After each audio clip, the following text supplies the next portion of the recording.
And we're coming to you live from the Built Ford Tough Studio. Boomer Esiason, Greg Giannotti. It's Boomer and Gio on the Fan. Simulcast across the country on CBS Sports Network. And wherever you are in the free Odyssey app. Good Monday morning. We have Feel Good Fridays around here. This is a Feel Good Monday. How could you not be fired up this morning in New York City? The New York Rangers move on. Light work with the Capitals. And yes, they tried, and it was desperate, and they had a big second period, but they're just not good enough. And Ovechkin is done, so the Rangers move on and await what is probably going to be the Carolina Hurricanes. I think I could say that pretty confidently. And the New York Knicks, in a gritty, unbelievable, classic NBA postseason game, take a commanding 3-1 lead with class, with their heads up, walking out there with the championship mentality, and these loser Sixers and Joel Embiid and all his antics and his dirty play and his bitching and moaning have to come back to New York for a Game 5 down 3-1. The baseball teams won. Mark Vientos had his moment, hopefully one of many this year. Good morning, Boomer. How are you? I think I know. Yeah, I'm doing great, man. It is a great Monday morning. I'm not really sure how to act. I mean, it's like all this winning going on right now, which is absolutely fantastic. And don't forget, the Yankees scored 30 runs in 2 games. Yes. Yeah, I know. Very Jesus. good. It's a lot of fun to watch. All right, so let me start with the Knicks and Jalen Brunson. That performance was incredible. He is, since the day he got here, he's been outplaying his contract. He's playing like a superstar. He's leading his team. He is fearless. I've often said that the Knicks have never had a point guard or haven't really had a legit point guard. I don't care what you say, and I don't care who you're talking about, since Clyde Frazier, that actually led the team. I mean, and believe me, I've been a Knicks fan since 1968. You know how that goes. You sound like a caller. Exactly. Yeah. And this guy is just absolutely money. He's fearless. He's determined. He's a tremendous leader. He didn't shoot well in the first couple games. All of a sudden, the last couple games, he starts shooting well again. He's on the road, and he's leading his team, and he's got the ball in his hands literally 80% of the time and knows what to do with it. So I can't say enough about him. He's first-team All-NBA. Anybody who has watched this team throughout the year knows how great he has been. Now, I will also say about Precious Achiuwa, who I was talking about last week, and you guys were kind of giggling at me and everything else like that. And I understand that because he was only going 8 men deep, and there's only so much time in a game to play a guy that plays essentially the same position as your two centers. Yeah. But here's the point and why I was saying this about Precious Achiuwa. When Anunoby, Julius Randle, and Mitchell Robinson were all out, and it was he and Hartenstein, okay? And all that guy did was play defense, get key rebounds, would get a steal, would get a deflection. You know, I think his offensive game's off a little bit now just simply because he hasn't played a lot in the last 2 weeks. You know, so that's why a couple times underneath the basket, he was right there. He had a chance to put up a few, and the ball didn't need to fall for him, or he passed it away because he probably doesn't have much confidence. And speaking of confidence in shooting, you know, Josh Hart did not want to shoot yesterday. No, you could tell he did not want to shoot, but he does so much, and that's right. The same thing with Achiuwa. I mean, you don't have to. You can go 0 for 5 from the field and have a massive impact on the game. And it's not like we had disagreed about Precious Achiuwa. We were making different points. You said you wanted some skin in the game because you believed that they were going to need him at some point, and you thought that maybe giving him a couple minutes here or there would be a good thing from where he does get inserted. And my point was we got to trust the coach at this point. And he will use him, and he'll deploy him, and he'll do it. And that's exactly what happened. Is Tom Thibodeau has his finger on the pulse of his team when he needs these guys. He's got them ready, and Achiuwa comes in and is, I mean, he, other than Jalen Brunson, I mean, he had more impact on that basketball game than any other Knick outside of Jalen Brunson. I would say Anunoby as well, too. But, fair. But here's the thing. So Anunoby, Precious Achiuwa, and Josh Hart all kind of have the same mentality. When the ball is in the air, they are going to the basket. They are just going to the basket. Josh Hart could be at the top of the key. He's running to the basket to get a rebound, whether it be an offensive or defensive rebound or to tip the ball. And this is like the IQ of basketball players that we're watching right now. That is also, they have the heart and the desire. They have the championship DNA from Villanova. And those three players in particular do the little things that you need. Like, everybody's got to have like their role on the team. And I felt bad for Precious Achiuwa because when Anunoby, Randall, and Mitchell Robinson were out, he was in the middle of everything. And the team that was on the court at the end of the game, with the exception of Anunoby, McBride, you got Hart, you got Brunson, and you got Achiuwa. If you would have thrown DiVincenzo out there, if he would have been playing better yesterday, you would have had the 5 guys that basically got you to the bulk of your 50 wins. Well, and that's another thing, too, that Coach Tibbs has done that's amazing this year is there's certain guys that he'll stick with when they're cold because he knows they'll come out of it in a particular game for whatever reason, or there's guys that he's like, this guy doesn't have it today, and we got to bury him. He has pressed every button correctly when it comes to his rotations, and I know that everybody's waiting for this team to get too tired and not have it in a fourth quarter. It's been the opposite of that. I mean, the knock on these Thibodeau teams is always that once they get to the playoffs, they're going to run out of gas. I mean, I can make a case that what they have done in the regular season and how hard they have played has put them in a position to take over games physically in the fourth quarter like they did yesterday. They weren't losing. Yeah. They bullied the bully. I haven't felt this way about a Knicks team since the 90s. And I think most of us feel the same way that we're alive during that time.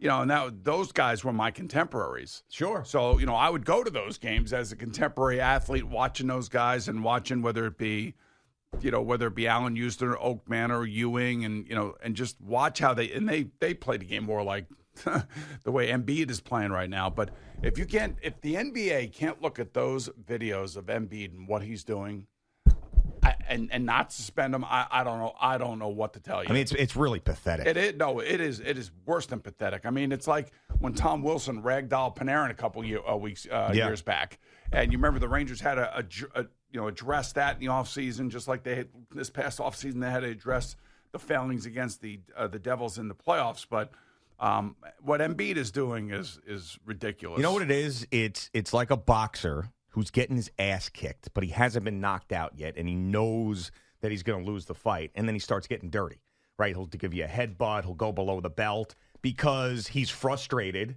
and the only way that he can get any sort of revenge back is to be dirty because he can't beat you clean. Yeah. And that's exactly what's going on here with Joel Embiid, and he's always been a good representative for the NBA, and he's been a great personality and an MVP and all those things. His reputation, in my opinion, is taking a tremendous hit in this series. He looks like a punk. He's like this close to being Draymond Green.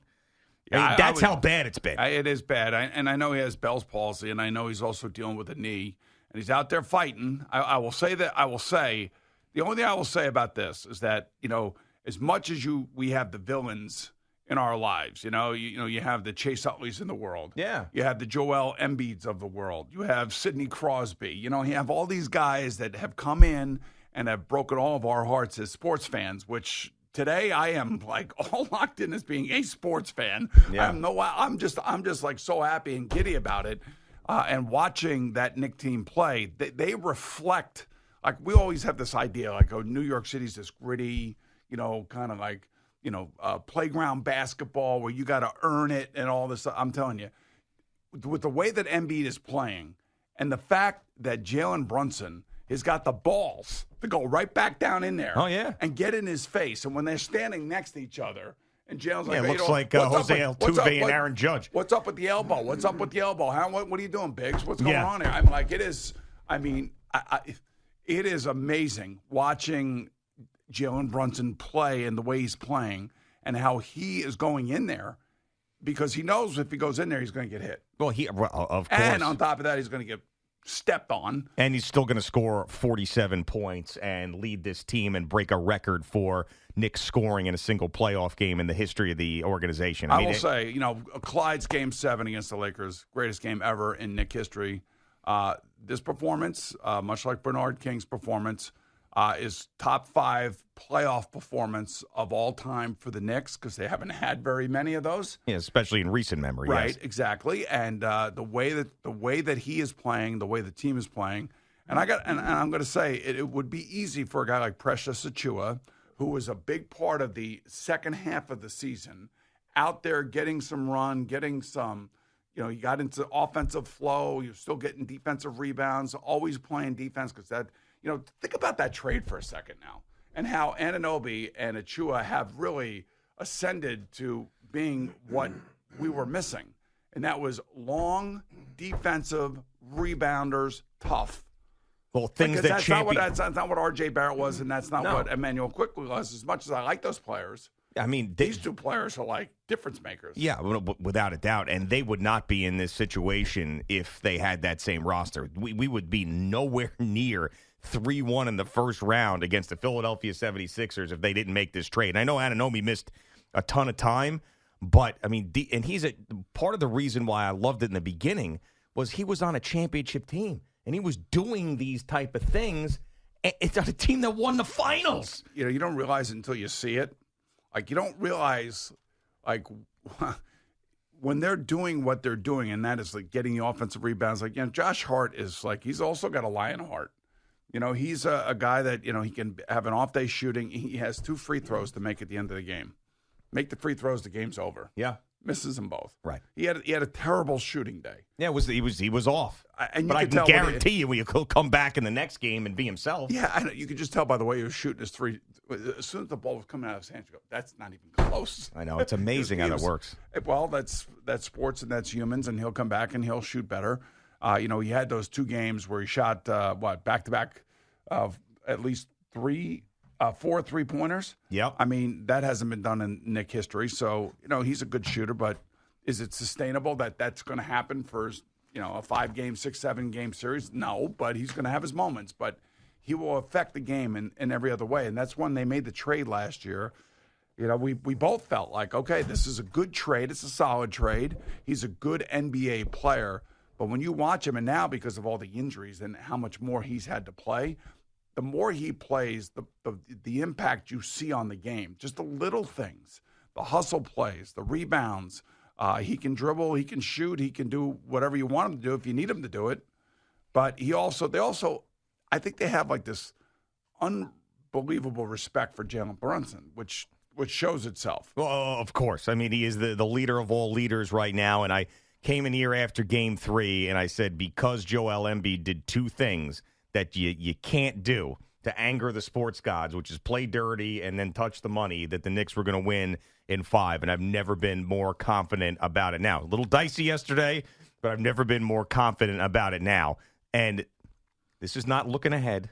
This is just a fact that the Knicks are 1 win away in this series, and the Pacers are 1 win away in their series to have the only team standing in between the Knicks and the conference finals being the Indiana Pacers. Which is a pain in the ass. Now, because they love to shoot. They love to shoot. Oh. But if you would have told me in the beginning of the season that the Knicks, all they had to do was beat the Pacers Don't in say a series. That's not. You can't say that because this series is I'm unbelievable. sorry. People, I know that Chuck, Charles Barkley, and Shaq don't like the Knicks-Pacers matchup. I love the Knicks Pacers. All right, good. And you know what? I'll tell you what. If you're right, you go take their spot. Because maybe No. I don't have that credibility. Maybe you do. I'd be like, I will say, yeah, we are fans this morning. Oh yeah. I mean, I came in here this morning just thinking, man, this is going to be an unbelievable day because there's so many things to talk about, and there's so many little villains, especially when it comes to Philadelphia. The villain that was Tom Wilson for the Capitals, blown away. And they should have been blown away. And this is why you want to win the President's Trophy, because you want to play the worst team in going into the playoffs. And the Capitals are a horrendous team. Light work. They got too many injuries. Light work. Ovechkin is I won't say he's done. He's not done. He's done. He's going to play for another 2 years. Well, I don't know if he's hurt or not. He didn't have a point in the series. I know that. He did nothing. And Joe Micheletti kept talking about how they were watching Ovechkin. He did nothing. He didn't skate. He didn't hit anybody. That was not the Ovechkin that we saw 10 years ago. This is a guy that's in the twilight of his career, still has very great skills. Now, here's the thing I will say. I know you're thinking that's going to be the Carolina Hurricanes. It may be. It's not just me. I mean, I'm going to say this right now. If, in fact, it is the Hurricanes, we will see Philip Hedl in the lineup, and they will take Matt Rempe out of the lineup. There's no reason to have a guy that's going to play 5 minutes against a highly skilled team. The one thing about the Capitals, they were not skilled. Their defense was terrible. And you could get away with 5, 6, 7 minutes. You can have him run into some people, and it's great. And I love the guy. But now we're getting into the real rounds of these playoffs. And if it is going to be the Carolina Hurricanes, you got to meet speed with speed. And that's what Filipino brings to the team. So I would not be surprised. And again, this is just an educated guess that you will see Filipino on the third line as the center. You'll see Wenberg move down to the fourth line as the center with Goudreau and VC. And now you have 4 lines that are highly skilled and highly effective and basically are essentially all veterans. And that is the combination that can now get you through the next series against a very skilled team. Now, I always say this, 1 shift, 1 period, 1 game, and that's the way the Islanders have to think about it. And you say whatever you want about these hockey teams. That 2 overtime game on Saturday was amazing. It was. And they weren't giving up. They're not giving up. I give them credit. DNA. I give them credit to fight and not want to go out that way and not get swept. But it's a tall task. You know what they need to do? They need to keep Varlamov in net. Yeah. And let him stay in there. He was remarkable in overtime. If they would have started him in Game 3, they would have won that game. Look, all I can tell you is the 2 games that they played down in Carolina, they had a chance to win both of those games, both of them. And Game 2, they were totally in control until like the second half of the second period, and then all of a sudden you could see Carolina's skill. And That's right. And they hemmed them in a little bit, and then all of a sudden they come back and win. So nothing's impossible. And I would say these games have been closer than you really, really think they are, just simply because the goalie could be tremendous. I would say it doesn't get better than this, but we hope that it does get better than this. We hope that we have a lot more mornings where we're talking about these 2 teams in the Knicks and Rangers moving on, winning games, critical playoff games. This is just the beginning, we hope. All right, Boomer and Gio on the Fan and CBS Sports Network.